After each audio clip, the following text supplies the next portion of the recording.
Hey there.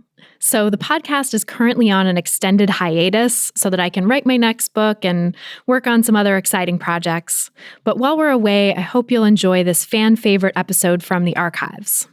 If you want brand new content to help you make peace with food and heal from diet culture, come sign up for my free weekly newsletter at christyharrison.com/newsletter, where I answer a weekly listener question. And as always, if you join my Intuitive Eating Fundamentals course at christyharrison.com/course, you get access to our exclusive monthly Q&A podcast where I answer all your new questions.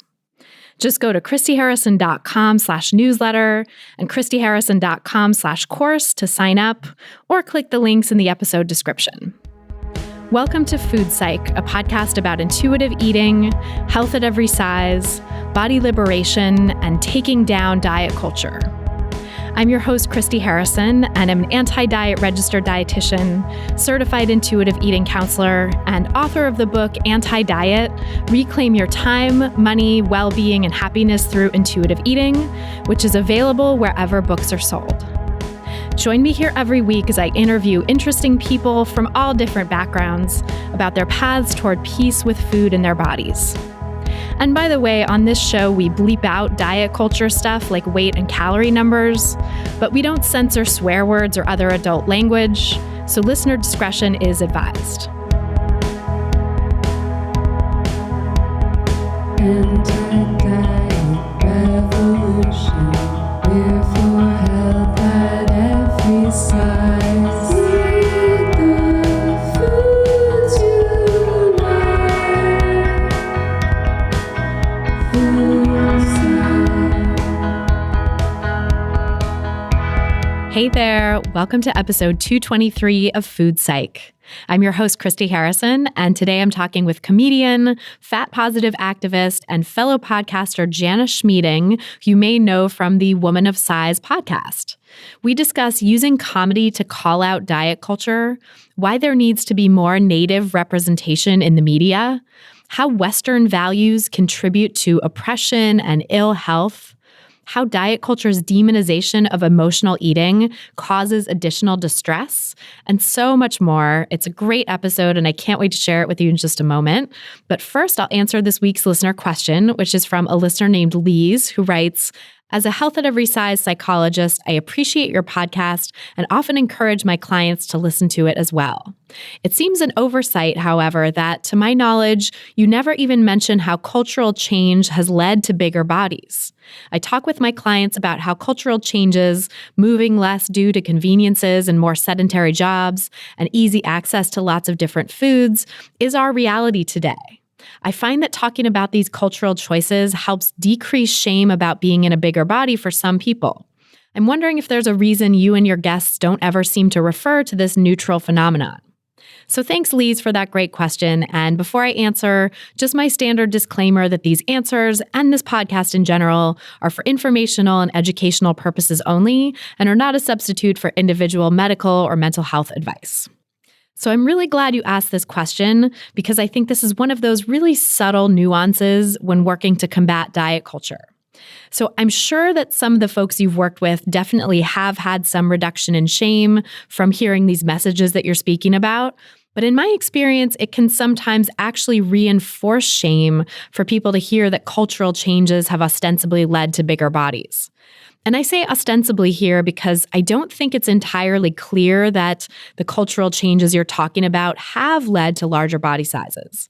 If anything, it's the worry about those cultural changes that contributed to the development of diet culture, right? This culture that led people to start dieting.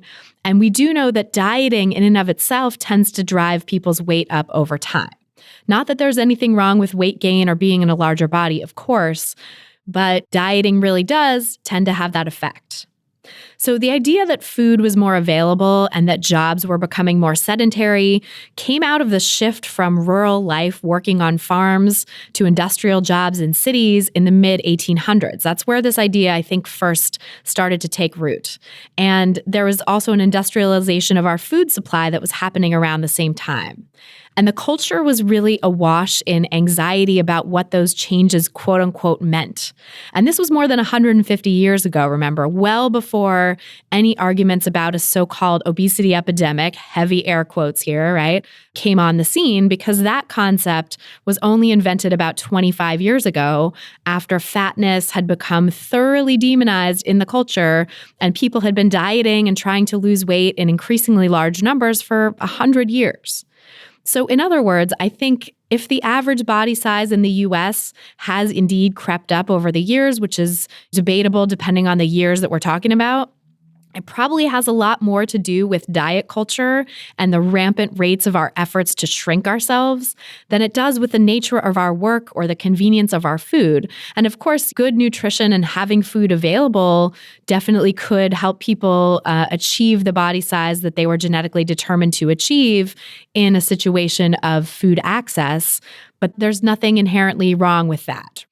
And what's more, if you look back to the mid-1800s, it's really clear that worries about sedentary jobs and industrial food were not about body size or health per se, so much as they were about morality. The supposed effect of industrialization on moral character, on the moral character of the American people, that was being questioned and debated at the time. And of course, that's ridiculous, right? Because there's no moral difference between rural dwellers and city dwellers, or people who farm and people who buy their food from a store or work in office jobs, right? There's no moral virtue in working on a farm as opposed to working in a factory or an office. But the belief that there was some sort of moral difference there really comes out of puritanical ideas about morality, and also is really tied up with racism and xenophobia, because a lot of the fears about industrialization and urbanization were actually fears about immigration. And the big wave of immigrants that were moving to the U.S. and moving into U.S. cities specifically because of the opportunity to work in the factories that were springing up there. So I talk about all of this in the first chapter of my book. So if you're curious to know more about this history or read the references, you can check it out there. But I bring up all this history just to point out here that A, people have been worrying about the effects of sedentary work and convenient food ever since industrialization began. And from the very start, those worries were tied up with arguments about morality.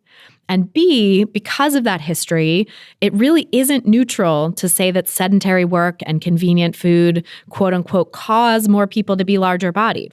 That argument comes with baggage in the form of beliefs that we really, quote unquote, should be working more physical labor intensive jobs and cooking all our food from scratch and all of that stuff. And I think that often that's what people take from conversations about how these kinds of cultural factors have affected body size. They take it as a mandate to start exercising more and eating less or eating differently. And of course, those are dieting behaviors. So really, arguments about sedentary jobs and the food environment are often just triggers for dieting behaviors, especially in the 21st century when we've had almost 20 years of people like Michael Pollan and Marion Nestle and quote-unquote wellness influencers giving out diet tips under the guise of cultural analysis or wellness advice, which is basically what chapter 2 of my book is all about, is this insidious shift from overt diets to covert diets, from diets calling themselves diets to diets by another name. And too often, conversations about food politics are full of very thinly veiled fat phobia and food phobia, which are harmful to people's health no matter their body size, but especially harmful to people in larger bodies who've had to endure repeated incidents of fat phobia and diet culture trauma throughout their lives, and so often have a heightened awareness of it and a heightened sensitivity to it for that reason. And so that is why I don't use that argument. And of course, I can't speak for my guests on the podcast, but I imagine that might be part of why they don't either, because of all this baggage that comes with that argument in the form of morality, in the form of the history of this argument, and in the form of the modern manifestation of this argument as leading people to diet, right? Leading people to engage in dieting behaviors like trying to eat less and move more and do all the things that diet culture tells us to do, except now it's under the guise of correcting for the problems of the ills of modern life instead of under the guise of weight loss for aesthetics or whatever it might have been before the 21st century. So to Lise, who asked the question, I in no way want to shame you for discussing those cultural factors with your clients. I can totally understand why it would seem innocuous and neutral and even freeing to mention these things. And, some of your clients might truly feel like it takes the pressure off of them as individuals to be responsible for their body size. But we're all always learning, even us HAES professionals. And I know I myself used to talk about the food environment and sedentary jobs and all that stuff too, before I started to reflect on how problematic these food activist type arguments really can be, how they're not really rooted in fact so much as beliefs about what body size means or what certain behaviors mean, and how these arguments can unintentionally trigger shame in the very people that we're trying to help heal from shame. And I also want to say that I'm by no means some perfect clinician here. I just happen to have given a lot of thought to this particular nexus of food politics and diet culture because of my own background and my lived experiences, because I was so bought into the food activist movement for years and it did me tremendous harm. It really worsened my disordered eating. And so I think that makes me more suspicious of food activist arguments now and more willing to sort of take a critical eye towards them. So I hope this helps answer your question and give you some food for thought as you continue on with your HAES work and your work with clients. And I'm so grateful that you're out there doing this work and listening to the podcast and asking these questions. To submit your own question for a chance to have it answered on an upcoming episode, you can go to christyharrison.com/questions. That's christyharrison.com/questions. And then if you want me to answer your questions much more quickly than I can here, you can come check out my online course, Intuitive Eating Fundamentals, where I answer participants' questions every single month. And you also get a treasure trove of special content helping you work through the principles of intuitive eating. And you also get access to our private community forum for daily support from my team and hundreds of awesome course members around the world. If you're ready to break free from diet culture and reclaim the life it stole from you, learn more and sign up for the course at christyharrison.com/course. That's christyharrison.com/course. This episode of Food Psych is brought to you by my book, Anti-Diet, Reclaim Your Time, Money, Well-Being, and Happiness Through Intuitive Eating, which is now available wherever books are sold. It's a great companion to this podcast because it goes into so much depth about diet culture and the ways that it harms us and the history of it, as I was just talking about, with tons of scientific references and resources to help you make the anti-diet case to people in your life and to help you start making peace with food and your body as well. Just go to christyharrison.com/book to get the book, or head into any bookstore and ask for Anti-Diet. And by the way, if you've read the book already and loved it, as I know a number of you have from tweeting at me and posting on Instagram and contacting me in all the different ways, I would be so psyched if you left an Amazon review. Those reviews help more people discover the book, which helps grow the anti-diet movement as a whole. And ultimately, that helps all of us because that helps make the world a safer place for people of all shapes and sizes, including the very largest sizes. So thank you so much for reading the book if you have, or for planning to read the book if you haven't already. And I'm so grateful for all of you for listening and being a part of this community. This episode is also brought to you by Bank United. Right now, you can enter Bank United's Go for More sweepstakes for a chance to win $54,000 if a team goes for and completes a 2-point conversion during the big game on February 2nd. All you have to do is follow @BankUnited on Twitter and tweet at Bank United your answer to what you would do with $54,000 using the hashtag #GoForMore54. The more tweets you send, the more chances you have of winning. Again, follow Bank United on Twitter and tweet at Bank United your answer to what you would do with $54,000 using the hashtag #GoForMore54. Must be at least 18 years of age to enter. For official rules, visit www.goformore54.com. That's go for more and the number 54.com. Bank United N.A., member FDIC. Neither Twitter nor the NFL entities have offered, administered, endorsed, or sponsored this sweepstakes in any way. And now, without any further ado, let's go talk to Jana Schmieding. So tell me about your relationship with food growing up. I feel very blessed to have not grown up in a family who really kind of imposed a weight stigma upon anybody, upon each other. And my relationship with food was, I would say, relatively healthy in I guess, an emotional way. I don't necessarily know what a healthy relationship with food looks like in our culture. It just like depends. But I will say that I come from a lower middle class family. Both of my parents were educators. So we didn't have like an extremely broad palette growing up. I grew up in a small town in Oregon, in rural Oregon, and there wasn't a ton of access to different cultural foods, but we are a food loving family. And we are also, I come from a Native background. My mother's side is Lakota Sioux Native.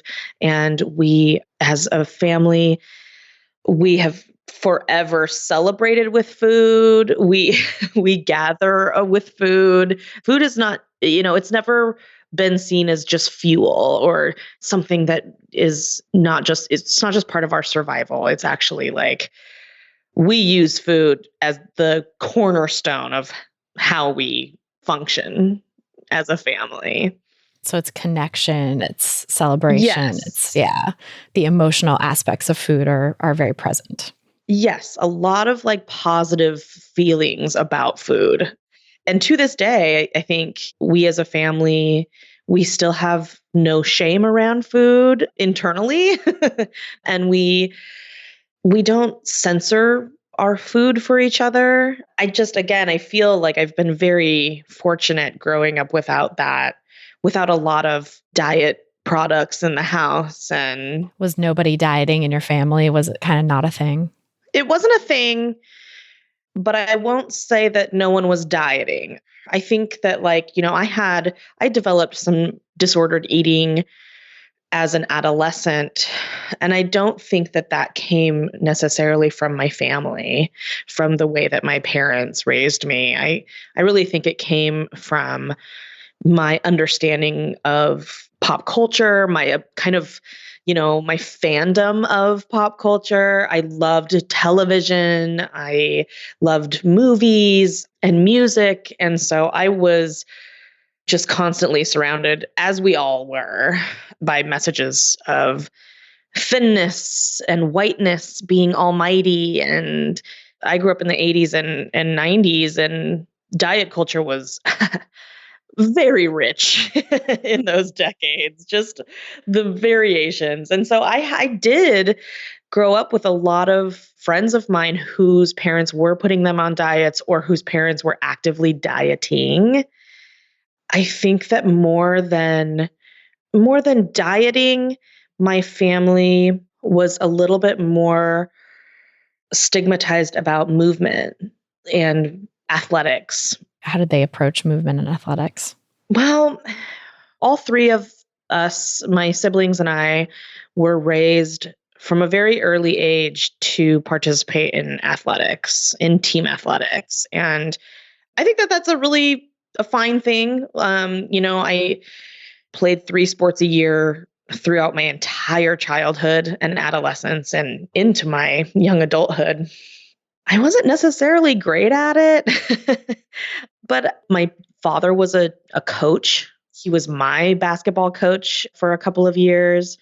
And I remember I have like specific memories of being at my house and a neighbor who was my mom's friend being over and them watching like workout videos and doing workouts in the living room. And my mother is a woman of size, and so I know that that is something that she's struggled with her entire life. I know that it's something that all of the women in my family have struggled with more mentally and emotionally than they have really like grappled with it overtly in their day-to-day lives.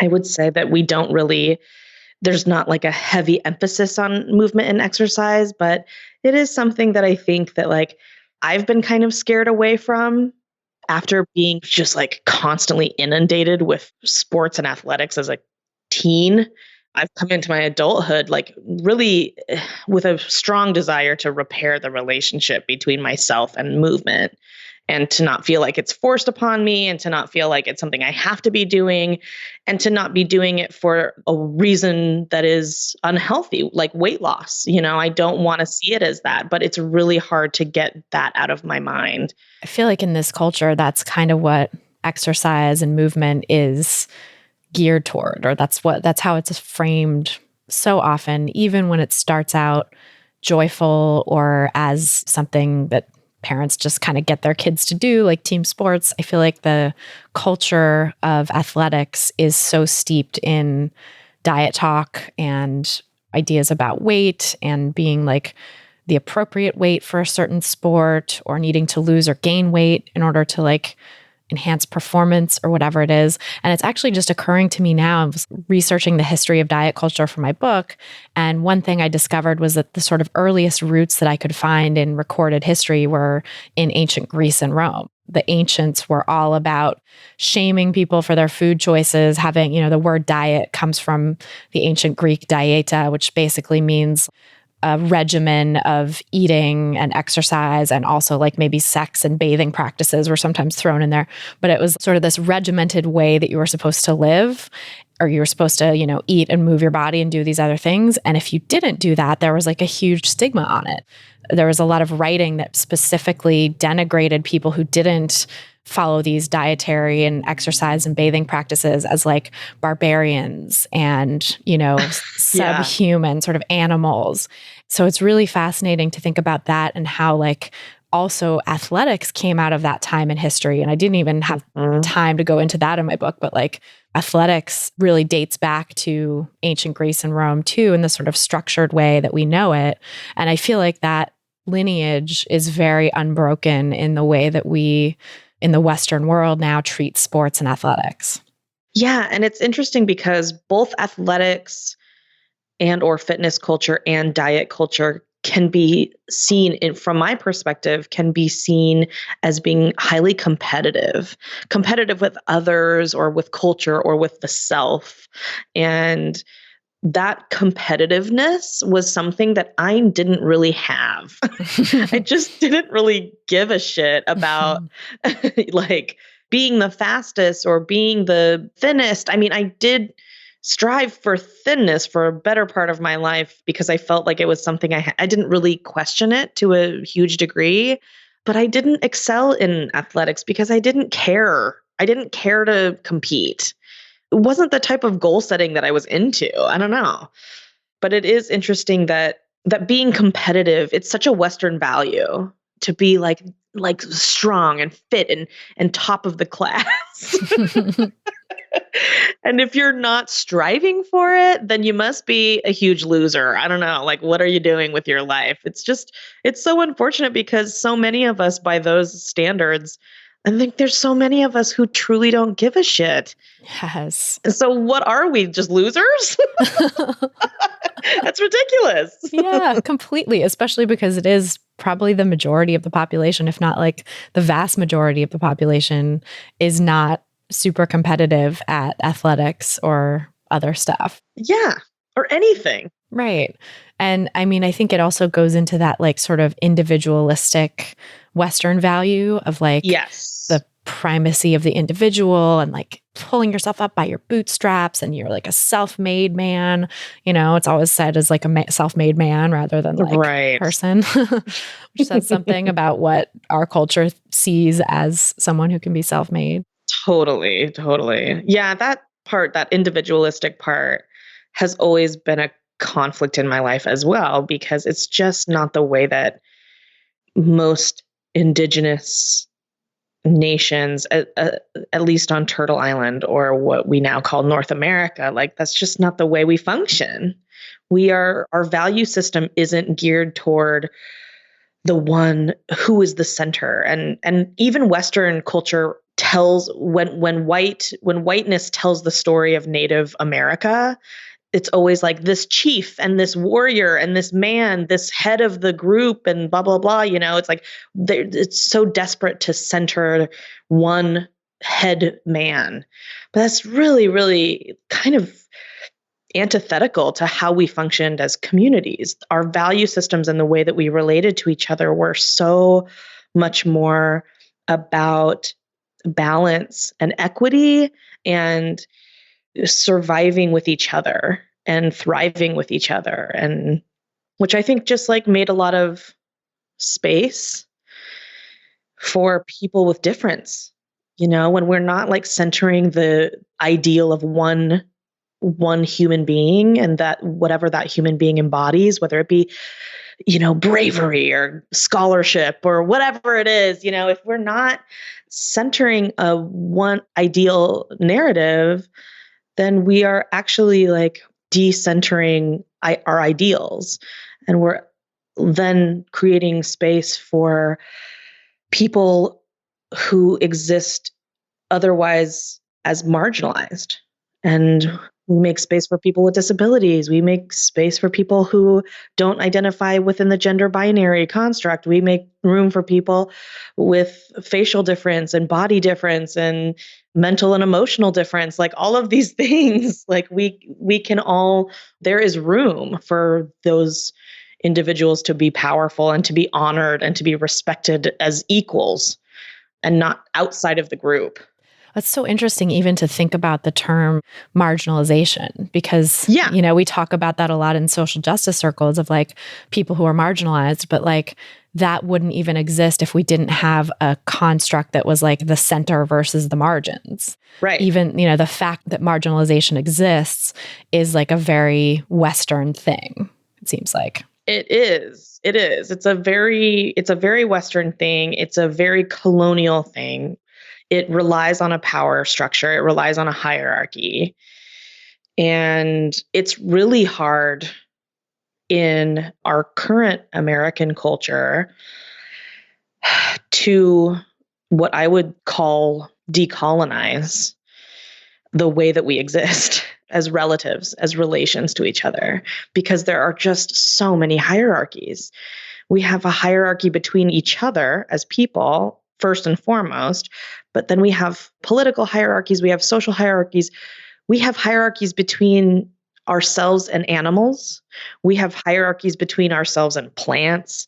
There are just like these very extreme ways of relating to our world that are based on a certain ideal being at the top. This kind of Darwinian experience that we're all trying to live. And it's actually, that's not the way that people lived before Europeans came onto this land and just fully blew it. That's such an important point, and so interesting to think about that in the context of everything we're always talking about here, like diet culture and like body hierarchies and food hierarchies, but also just everything. Like you said, this hierarchy of human beings and animals and plants, thinking about that with the environmental injustice that goes on and the fact that we're just destroying this planet, not that like I'm no advocate for sort of putting that on individuals to fix it, because that's not an individual responsibility. There's like, definitely things we can do as individuals to a point, but also like don't hurt yourself by trying to go vegan or whatever if you're in a toxic relationship with food, because that's not going to end well, but like this is a collective responsibility to fix our relationship with the planet, and really goes back to like greedy corporations. There's that hierarchy again too, right? These are corporations are sort of considered like super people, like better than people, like there are overlords, and they're the ones that are doing all the pollution, a vast majority of it. Yeah. And right now, for example, there is a land movement, an indigenous centered land movement happening with the Kanaka Maoli Hawaiian people, the indigenous people of Hawaii, who are trying to protect a very sacred mountain, because in indigenous cultures, certain land monuments or land itself is our relative, and we will put our lives on the line to protect it if these are places that we go to pray, or these are places that we, are harvesting really important food, or these are places that have given us as much life as we have given it, that's a relative. And so there are people who are combating this, essentially this, what is it called? A super telescope. It's like they just want to and it's not the first and it's not the only telescope that is, situated on a mountain. And they haven't consulted the indigenous people of that land. And so this has been a months long effort by these people to protect their relative, this mountain. And if we think, we have to really shift our thinking to truly understand that and to value that risk, that personal risk. We have to stop thinking about ourselves, our human selves, as part of this hierarchy, that we are somehow more important than this ancient mountain. Who the fuck are we? Yeah. Even me compared to a tree, who am I? What am I doing? Quite honestly, what am I doing? I'm drinking water out of a plastic bottle and it's going into the ocean. I'm a trash person. I'm a human trash bin. And there's these beautiful trees that are ages old and they're ingesting our carbon dioxide, giving us clean oxygen, It's what are we doing? Seriously. It's just so disheartening and mind-blowing when you think about that, the sort of scale of that injustice. I'm curious how your background and coming up Native, I don't know how much of this you knew and sort of embodied as a child or adolescent, and what your journey's been like with kind of coming to understand these concepts and how different, because you were raised, it sounds like, in Western culture, you went to Western schools and stuff, right? So how did that kind of disconnect between the Western hierarchical point of view and this more Native collectivist or non-hierarchical point of view come into play for you? I feel like I discover every year I come to understanding more and more about myself based on how I was raised. And I was raised, like you said, in predominantly white public spaces, there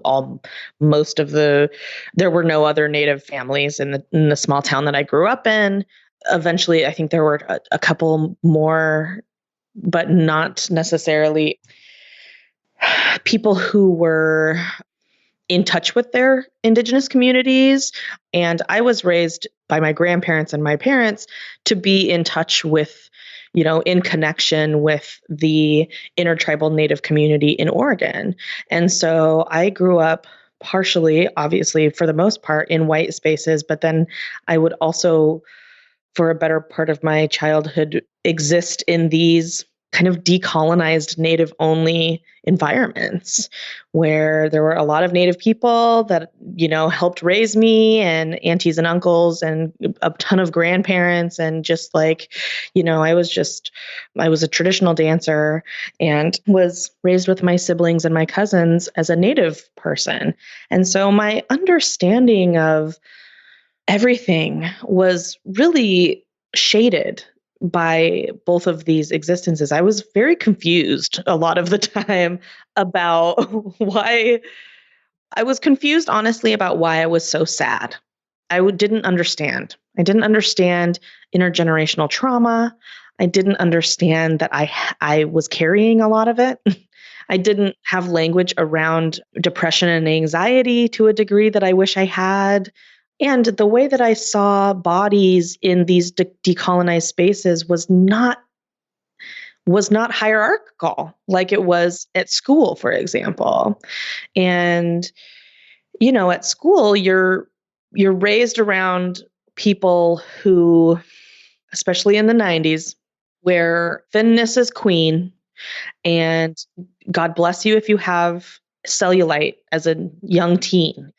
The torture and the harassment and the bullying that happened to young fat people was terrifying. It's terrifying, and you don't ever want to be seen as that or be a part of that, or, but also essentially that aspect of what I was observing and what I was a part of, I was struggling so much with that. And then I would go into, my native community and be existing around people where age and the elderly are very highly honored and regarded, like these totally opposite understandings about body, people with bigger bodies and women with fat bodies were also traditional dancers. They were moving, they were community leaders. These were like the core of families and of communities. And even in my own family, I mean, we're very matriarchal. We have strong-willed women who are running the show and also defying kind of American body aesthetics every day, So I'm seeing both of these paradigms kind of at play, and it was quite confusing. And at the same time, I feel very privileged to have had the experience of being raised in a Native community because it was helpful. It gave me a perspective that I would not have otherwise had. And I don't know where I would be today without like knowing that like my ancestors are at my back. And like the narrative that I was told from a very young age is we survived. Like we are the people who have risen out of this horrible, horrible history. And we're still here and we're amazing. Like we're professionals. We've done well for ourselves. Like we are self-determining. We're activists and advocates and also a strong family, So I was being raised in like a very loving, supportive environment. It almost felt like when I would go to school or something, I'd be thrown into the wild. Like it was terrifying. Oh, I bet. School was terrifying. Yeah, it's nice that you had that sort of refuge against all of the horrors of growing up in the 90s in a larger body and non-white body in an all-white environment. I mean, the compounding of those oppressions, I just really, my heart goes out to you as a young kid. Because I also grew up in the 80s and 90s, and my high school experience and junior high especially was like total shit. It was awful. Oh God. Just the worst. And junior high and high school and stuff is like hard enough for someone like me who didn't have these areas of marginalization. I was always in a smaller body. I've always been white. I've never had a disability, like all of these things that make it harder for people, make people targets of oppression and bullying and stuff. I didn't experience that. And yet junior high still royally sucked for me. High school still really sucked. And, I just think the more people have these intersecting oppressions, the more traumatic the experience can be of being in like a Western school system. Yes, I totally agree. I also want to say that I was not a fat child. Like I was athletic, and I also was struggling with disordered eating as a younger person. But I've always been chubby, and I've always just really, really disliked my body and had an extraordinary amount of body dysmorphia. And I will say that one of the bigger forms of oppression that I faced as a young person growing up in a mostly white community was the erasure that happens when it comes to Indigenous people in our history, especially in America. I feel like in the States versus I have a lot of First Nations friends who are, born and raised in Canada, and Canada, the colonial government of Canada is really oppresses the shit out of the First Nations people. But in the States, our government and systems hate Native people. They don't even address us. I mean, you can imagine like history books didn't talk about our history. It just made bringing my whole self to the world, to everywhere that I existed, it made it a little bit challenging. And it turned me into an unlikely activist. It's not necessarily I didn't necessarily grow up wanting to be a teacher and wanting to be an advocate, but I have become one out of necessity. And so I try to bring that into everything I do. I try to bring it to my creative work and my writing. And my podcast, I try to, as hard as I can, to bring visibility to Native issues and to Native bodies and Native lives, because it's not something I think that we're told to talk about at all. No, not at all. And I'm curious too to hear how like your comedy played into that. Was that, I mean, I'm interested in like how you went from being, an adolescent struggling with disordered eating, it sounds like anxiety and depression as well, to, someone doing comedy, which is such a visible, you're putting yourself in the spotlight basically, and getting comfortable with that level of visibility, I think takes a lot of work for someone who is feeling unseen and maybe uncomfortable with being seen for who you really are. So curious to hear about that trajectory.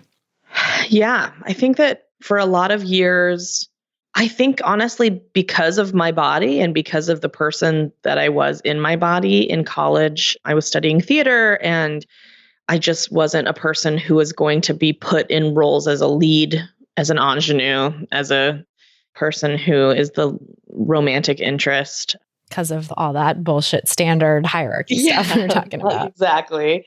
For those same reasons, I started to see how it was infiltrating my life and still does. So I positioned myself as the funny one and kind of went through my comedy career as, the funny fat friend, and was very self-deprecating for many years and using my body as a tool for comedy and to make people laugh. And I realized when I was living in New York City for many years and doing a lot of sketch comedy and improv comedy, and I just realized how unhappy I had become with, I love making people laugh. There's like nothing that brings me more joy than that. But I didn't want to continue to sacrifice my self-esteem for that, to that end. It didn't balance out.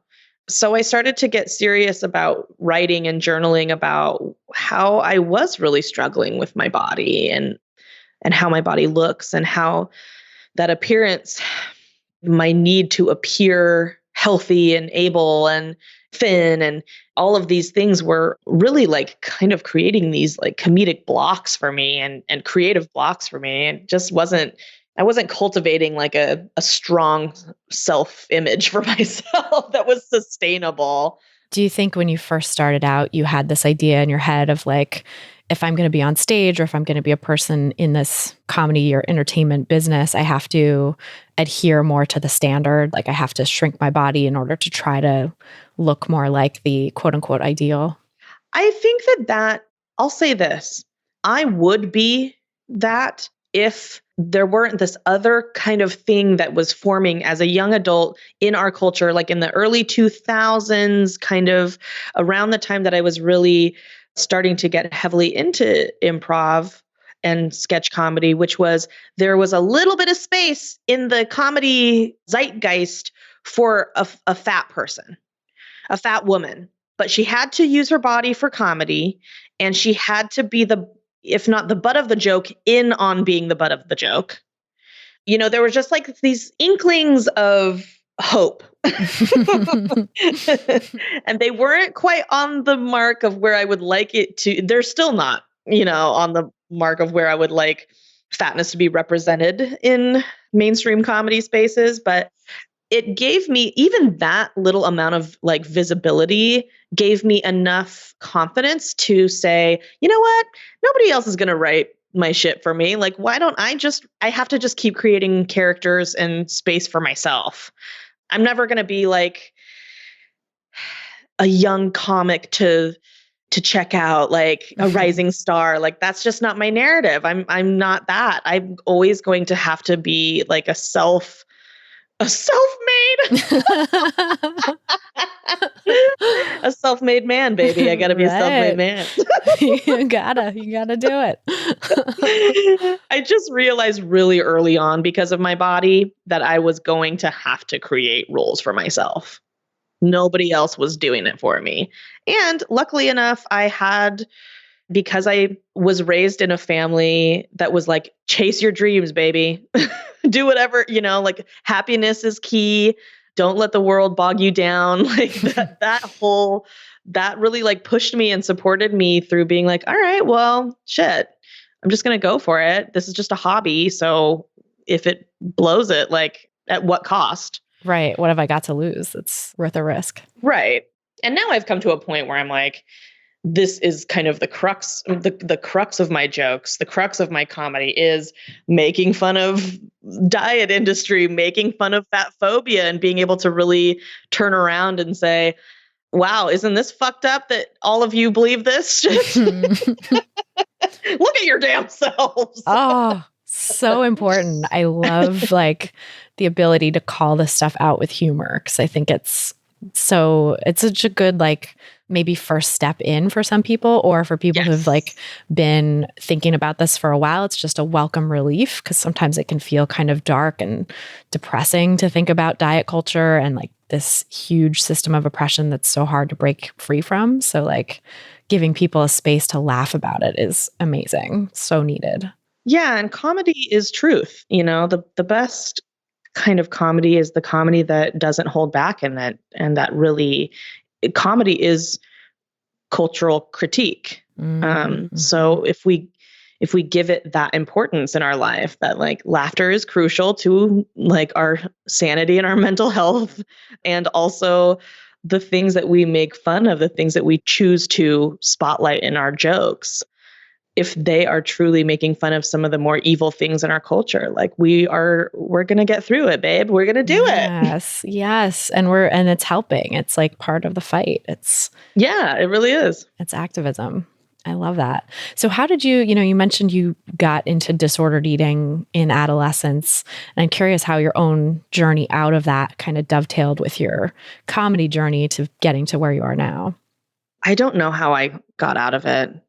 I can only say that it's something that I never got help for, because I didn't know that you could.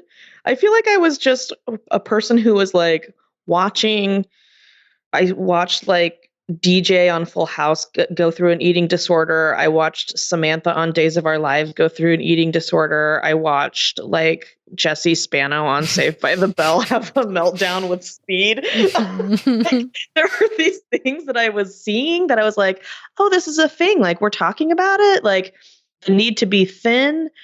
I just didn't want, I think that honestly, I go back to this all the time, but I really think that because I wasn't raised with a lot of weight stigma in my family, and I wasn't raised with that food shame that a lot of people, a lot of young women, especially I know in my age group, have been raised with, it wasn't something that stuck. It wasn't something that stuck with me. I think to this day, I still have issues with food. I notice, especially lately, like I feel like I'm going through, turning 38 in 10 days. I feel like I'm going through this like another adolescence. This is like the third round of adolescence I've gone through in my life. But I'm doing things like eating food that makes me feel bad, letting myself kind of wallow in a depressive state without getting help. I'm also like broke and poor. I'm the brokest, I'm unemployed. So like I'm at a very low point just generally in my life right now, where it's just like, I notice that at a point when I don't have money to access high quality care for the things that I would normally, if I were still an educator, a teacher, like I would have a psychiatrist. I would go see a therapist, like all of these things, all of these access points that would help me, support me through getting out of this place. They aren't there. When I was a younger person, I had access, we had a family physician, and my mom was really determined to, get me help. And I ended up going on antidepressive medication for a couple of years. And I saw the other side. That it didn't have to be like this. So I really do think that like my disordered eating or my starving myself, the ways that it manifested it had a lot to do with my mental health. And once I got help with that, I didn't have as much anxiety about fitting a mold. making it work, like whatever it was. So now at 38 years old, I'm kind of repeating these old habits and noticing them and being like, wow, look at you blowing it. Isn't it funny how we just like go back to the same old ways? And, it's not that I'm not currently struggling with an eating disorder, but I am noticing patterns of behavior that I once had. And it's just fascinating. And I'm talking about weight stigma every week right now because it's podcast. I'm in the second season of my podcast. So I'm talking to people about their bodies and deconstructing these like systemic oppressions that we all face. And still in my own life, I'm like internalizing the things that I'm going through. I'm not seeing them for what they are, which is a lot of external pressure from our culture to be a certain way. Well, and I think too, I've definitely gone through this in my life too, and we're actually the same age. So I feel like I've had these moments of recurring adolescence myself along the way. Like going back to coping mechanisms I used before. But I think especially in times of high stress, like unemployment and worry about your financial future and stuff like that, it's so understandable that you would fall back on these old coping mechanisms that maybe served you in the past as sort of a way to cope with depression or difficult circumstances that ultimately didn't serve you in the long run. But it's understandable that those things that are kind of ingrained in there, I feel like old coping mechanisms are so rooted in our brains that in times of stress, it's just easy to default to the things that are really rooted in there, like the sort of neural pathway that's carved the deepest. Totally. So it makes total sense. And I think also speaks to the fact that no matter how much you know, it's not an intellectual thing. Sometimes disordered eating is like an embodied reaction or embodied response that maybe responds to some intellectual work, but isn't governed by that. And so you can just know everything about weight stigma and health at every size and like disordered eating and how it's all the culture and it's not your fault and it's diet culture. But like in practice, that doesn't get through because there's this embodied layer that you're operating on. Totally. I do feel like, since I've been kind of coming from this mentality of like, where's my next meal going to come from? It's not that bad. I'm very supported right now, but like, I think that like all of those stress triggers are something that I just can tell that I'm kind of like easing into some depressive behaviors, like wanting to lay down a lot and I'm keeping chocolate by my pillow, things where these aren't like so detrimental, but they're just different. They're not things that I normally exhibit. And it's unfortunate that we don't have universal health care because it's something that's totally avoidable.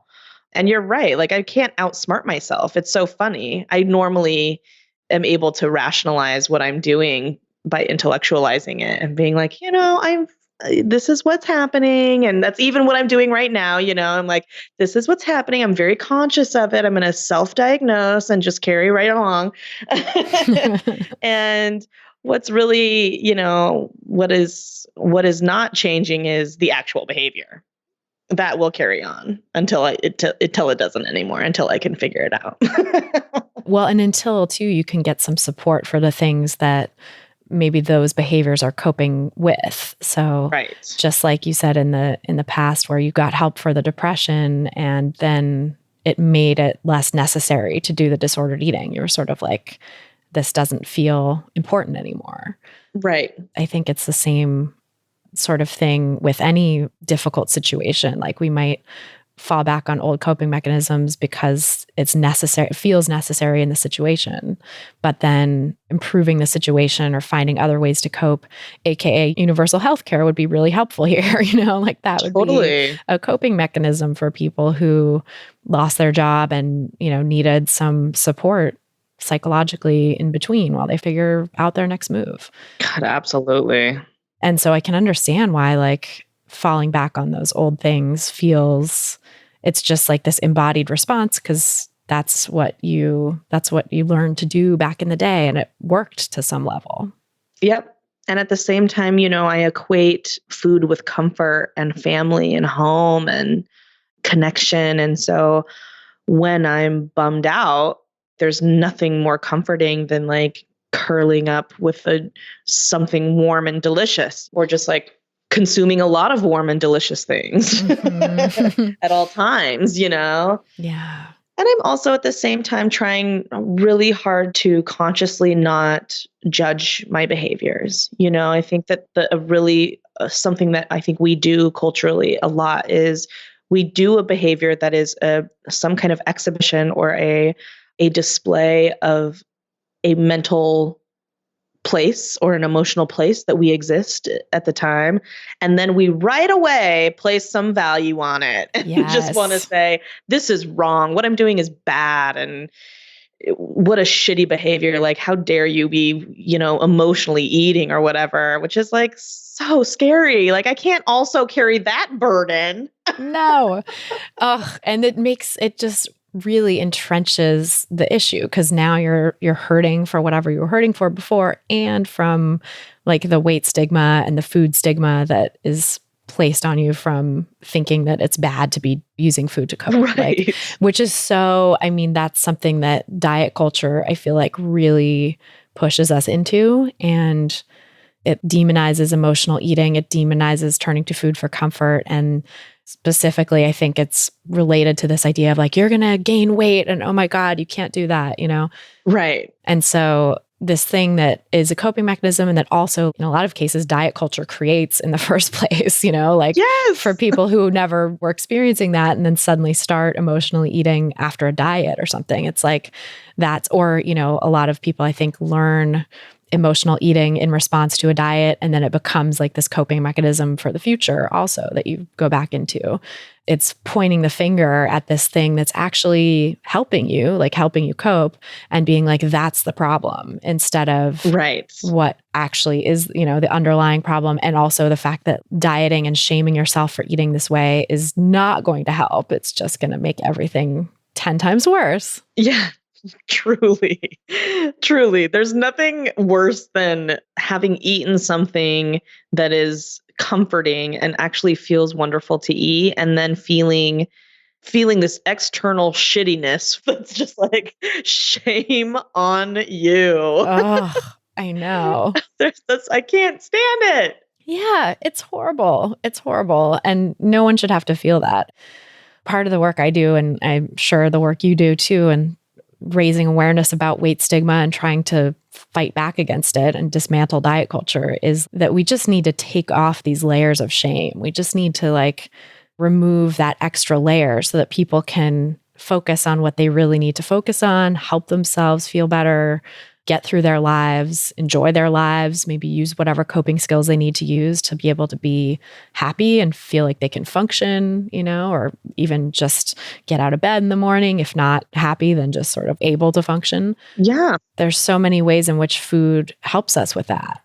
And in the grand scheme of things, as many of my past guests have said, that's a very benign coping mechanism.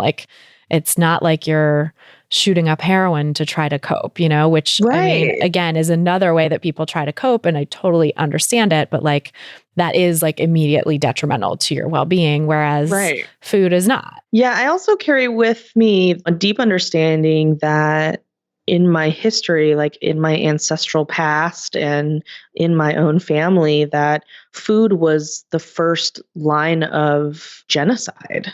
It was one of the main forms of colonial control over my people, and the way that Native, especially the tribes of the Great Plains, like the Lakota, there was a mass extermination that was essentially initiated by the federal government, that was kill all of the buffalo, kill the primary source of these people's food and shelter, kill their livelihoods, and they all of these different measures that the government went about, not only killing off and colonizing the food sources, the traditional food sources that our people lived by, but also bringing in foreign bacteria and initiating a really intense chemical warfare. So it's kind of the way that my people were depleted had a lot to do with starvation, had a lot to do with, our health and having ill health and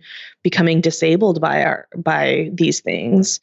And even now, a lot of tribal communities struggle with not living in quote unquote food deserts or just not having access to traditional foods and instead relying on government rations, food rations. This is like, and I think about this also through this lens of, weight stigma and food shame. And I'm like, there's like a huge population of people with diabetes and people with heart disease in my communities. And at the same time, I'm really very, very wary of the way that we have internalized this body shame about, this like pathology that has been placed upon our people.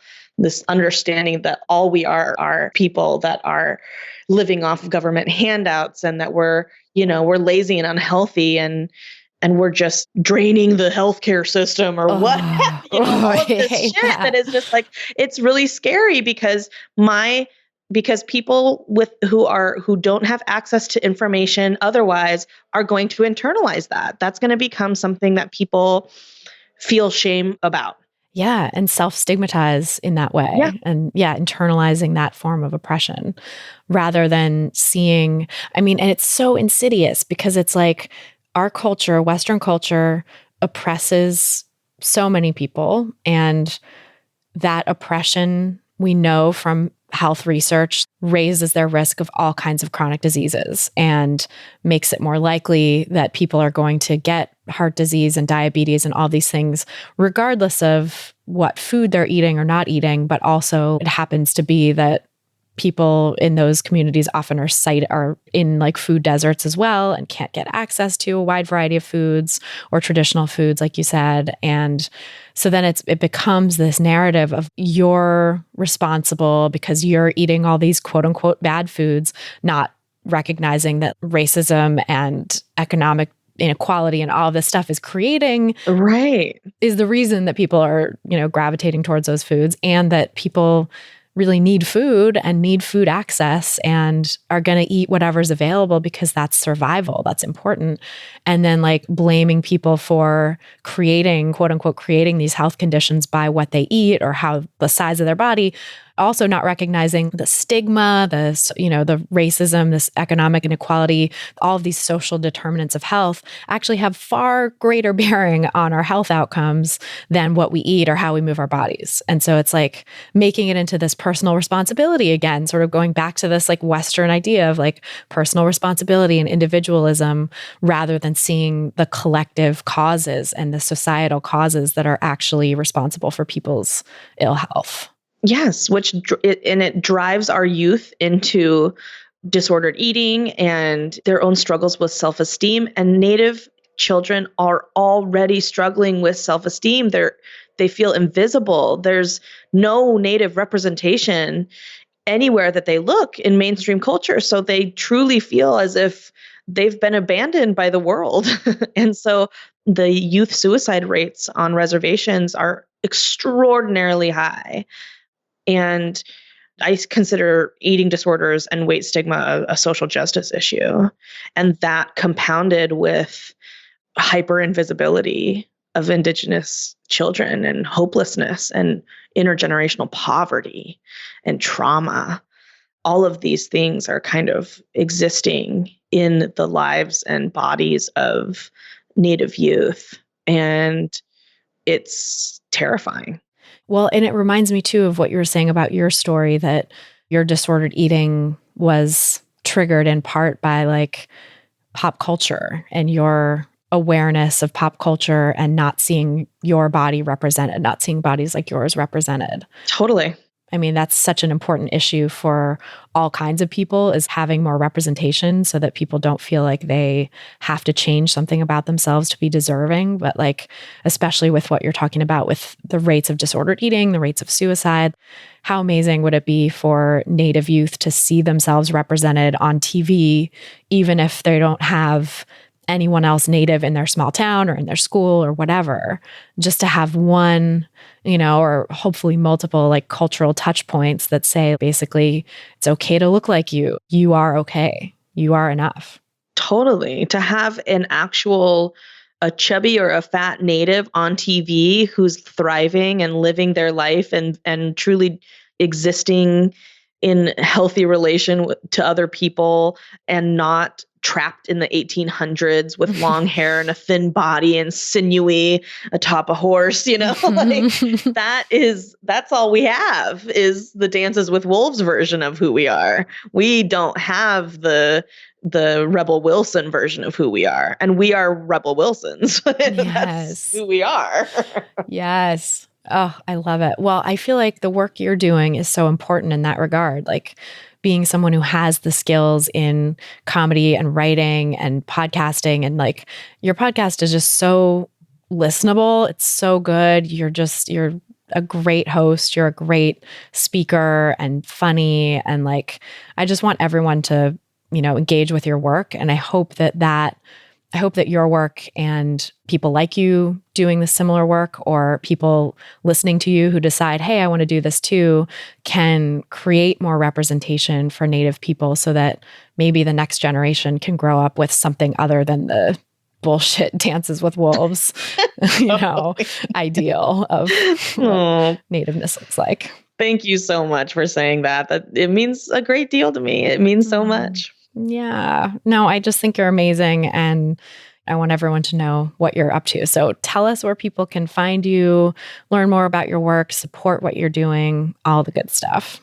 Well, I have weekly episodes of my podcast, Woman of Size, and those can be listened to wherever you listen to podcasts. I also have a website, womanofsize.com, and I have a Instagram, Facebook, and Twitter. I have all of those accounts at Woman of Size Pod.